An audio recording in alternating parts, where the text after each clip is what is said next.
In this video, I'll be going over everything you need to know about abilities and how they work in Pokemon Scarlet and Violet. Now, before I get straight into it, honestly, I would love and appreciate if you guys would subscribe to my channel. Genuinely, it would mean a lot to me if you did subscribe. So please just hit that subscribe button. Having said that, let's get straight into it. So what are abilities and how do they work in Pokemon? Well, abilities are various powers or characteristics that each Pokemon possesses and can use passively in a Pokemon battle. They were first introduced in Generation 3. Most abilities benefit Pokemon, but there are some abilities that do not benefit Pokemon. And some abilities can even be used outside of battle. So just think of abilities as different powers that your Pokemon can use when battling. Now, you might have heard of the phrase single ability Pokemon. These are Pokemon that just have one ability. For example, Finizen has only one ability, which is Water Veil. You will not find a Finizen in Paldea with another ability. You might have also heard of dual ability Pokemon. These are Pokemon with two different abilities. For example, let's have a look at my line of Cloysters here. I've got two Cloysters with Skill Link. I've got two Cloysters with Shell Armor. Now, there's a 50-50 chance of, what ability Cloyster I'm going to find in the wild because they have two abilities. Now, before I move on any further, I just want to make it clear that all the abilities that I've talked about so far are regular abilities. Regular abilities are what you're going to find on Pokemon when you catch them in the wild. Now, in addition to regular abilities that I've just talked about, we have something known as hidden abilities. Hidden abilities, they work the same as regular abilities, but the difference is that they are extremely rare and they cannot be found in the wild. They were first introduced in Generation 5. A hidden ability can only be accessed via special methods, which I will discuss later on. For example, if we look at the Pokemon Tinkertink, it has two regular abilities, Mold Breaker and Own Tempo. So if I'm going around catching a load of Tinkertink, there's an even chance of me getting a Tinkertink with Mold Breaker or a Tinkertink with Own Tempo.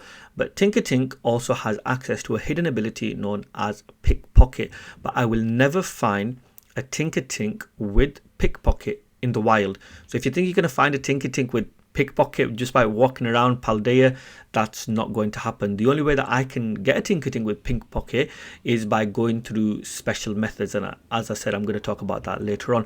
Now, you're probably asking, well, why are hidden abilities so rare then? Why can't I find them in the wild? And the reason for this is because they are extremely powerful, and the game just doesn't want to make it easy for you to be able to get these Pokemon. Think about, like, for example, 7-star Terror Raids gives you 6 IV Pokemon, but it's very difficult to do that.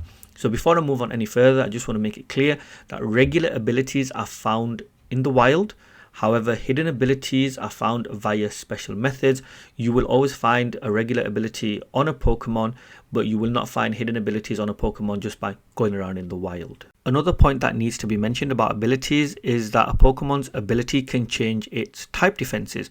For example, Pawmot with Volt Absorb is immune to electric type moves, whereas if it were to have its natural cure ability, it would be 0.5 times weak to electric type moves. Now, this also works with Pokemon like Shellos, so yeah, just bear that in mind that an ability can change type defenses. The other point that needs to be stressed is that in the game, a Pokemon can only have access to one ability.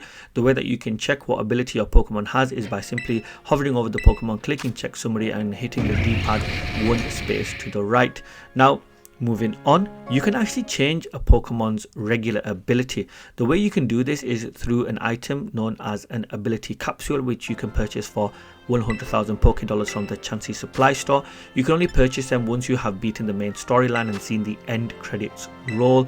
In addition to this, you can get ability capsules from 5-star Terror Raid and above. As you can see, all I am doing is giving an ability capsule to my Pokemon Tinkaton, and I'm going to get a message that its ability has now been changed, and that's all you do to change your Pokemon's regular ability to another. If your Pokemon doesn't have a second regular ability, it won't work.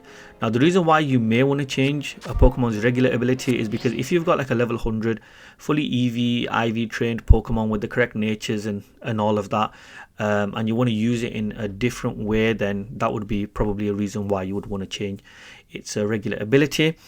Another point, abilities can actually help you build movesets. For example, Torkoal has the ability Drought, which creates harsh sunlight.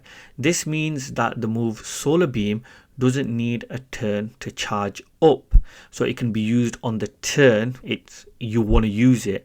Torkoal is a fire type, it's weak to water types, and they're weak to moves like Solar Beam. Therefore, you're going to put Solar Beam on Torkoal. This is just one example that I can just think of off the top of my head. But yeah, abilities can help you put particular moves on Pokemon. For example, Bullet Punch with Technician on a Scizor as well. Now, coming back to hidden abilities, there are a few different ways that you can obtain Pokemon with hidden abilities. The first way is through 3-star Terror Raid battles and above. Now, there is no guarantee that these Pokemon will have their hidden abilities, but as you can see, like for example, my Bombardier here has its Rocky Payload hidden ability. This was a 5-star Terror Raid.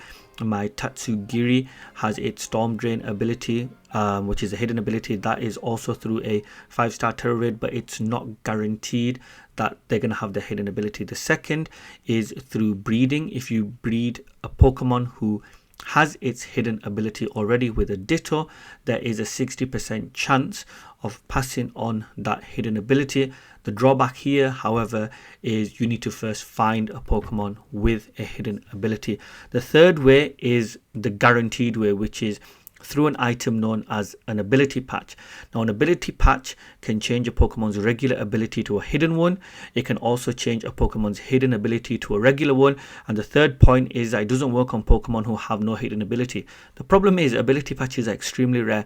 They have a 4.55% chance of being dropped during a 6-star or 7-star Terror Raid. So yes, they are extremely rare. But obviously, when you use an ability patch, it guarantees to change a Pokemon's regular ability to a hidden one. Now, the last method is a controversial method, but it is to gen a Pokemon. Now, genning Pokemon means creating a Pokemon in a particular program and then having that Pokemon transferred into the Pokemon games, or that's how I've been told it occurs. But obviously, if you create in a Pokemon, it's all legal because the Pokemon will be legal and they have their legal abilities. But yeah, you can create a Pokemon with, for example, Quaquaval and give its hidden ability Moxie and then have it transferred into a Pokemon game. Some people agree, some people disagree. I'm kind of on the fence, if I'm being perfectly honest, but obviously genning Pokemon guarantees it. You might see these people online selling battle ready Pokemon. They're going to have their hidden abilities.